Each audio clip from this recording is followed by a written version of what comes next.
ભગવાન શિવજીના મંદિરમાં આપણે જઈએ એટલે બે પ્રતીકો ત્યાં સામે રાખેલા હોય. પેલા નંદિકેશ્વર મહારાજ અને બીજા કચ્છપમાં. કચ્છપ એટલે કાચબો. કાચબાને તમે જુઓ એટલે એ ઢાલ હોય એના માથે અને હાથ, ચારે હાથ આવી રીતે હાથ પગ જે કઈ કહો તે ફેલાવેલા હોય. પણ એ કાચબાની કોક નજીક જઈને જેવો હાથ અડાડે એટલે ચારે હાથ એ સંકોડી લે, મોઢું પણ સંકોડી લે. ગૌર કરીએ इस बात.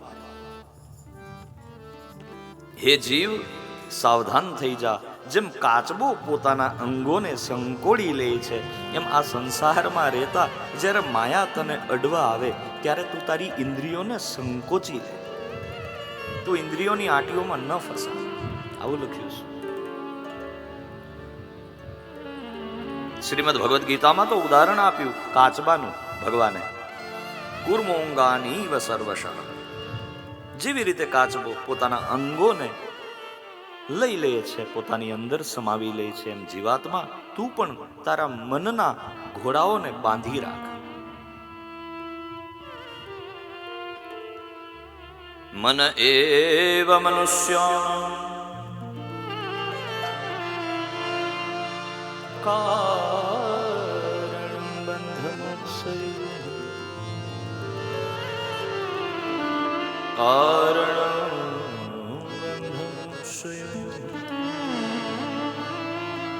બંધમો.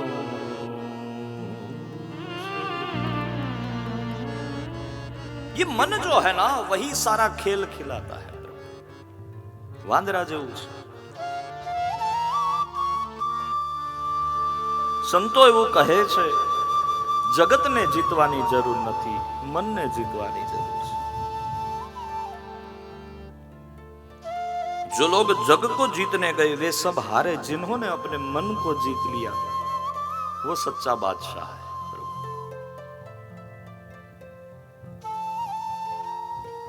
ઘણા લોકો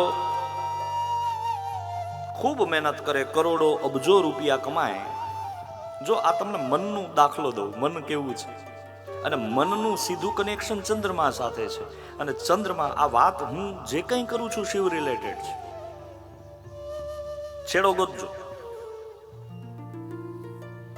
ચંદ્રમા શું છે? ભગવાન શિવજીનું હાડું છે. બોલો નારાયણ. જમણમાં લાડુ ને પગપણમાં ભગવાન મહાદેવે દરેક રિલેશન જુઓ. દક્ષથી તમે કનેક્શન જુઓ.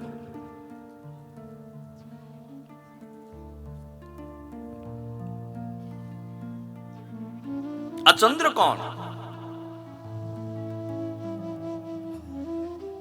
આ ચંદ્ર 15 દી વધે ને 15 દી ઘટે એ શું કામ? સાપિત છે.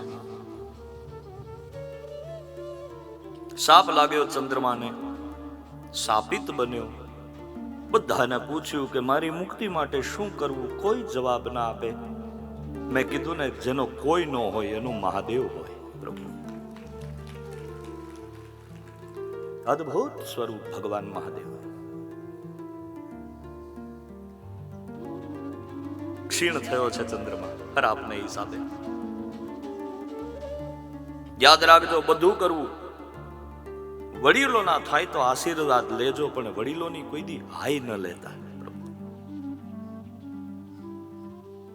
ચંદ્રમા જેવા ચંદ્રમાને ગળવું પડ્યું છે.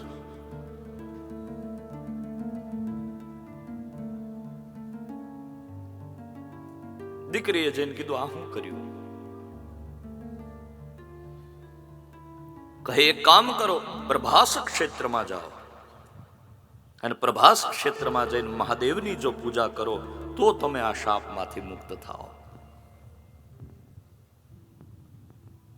સ્કંદ મહાપુરાણમાં પ્રભાસ ખંડ. મેં કીધું ને કે ધારા બધી બાજુથી હાલે છે, આમાં ક્યાંથી ક્યાં ધારા જાય ખબર ના રહે.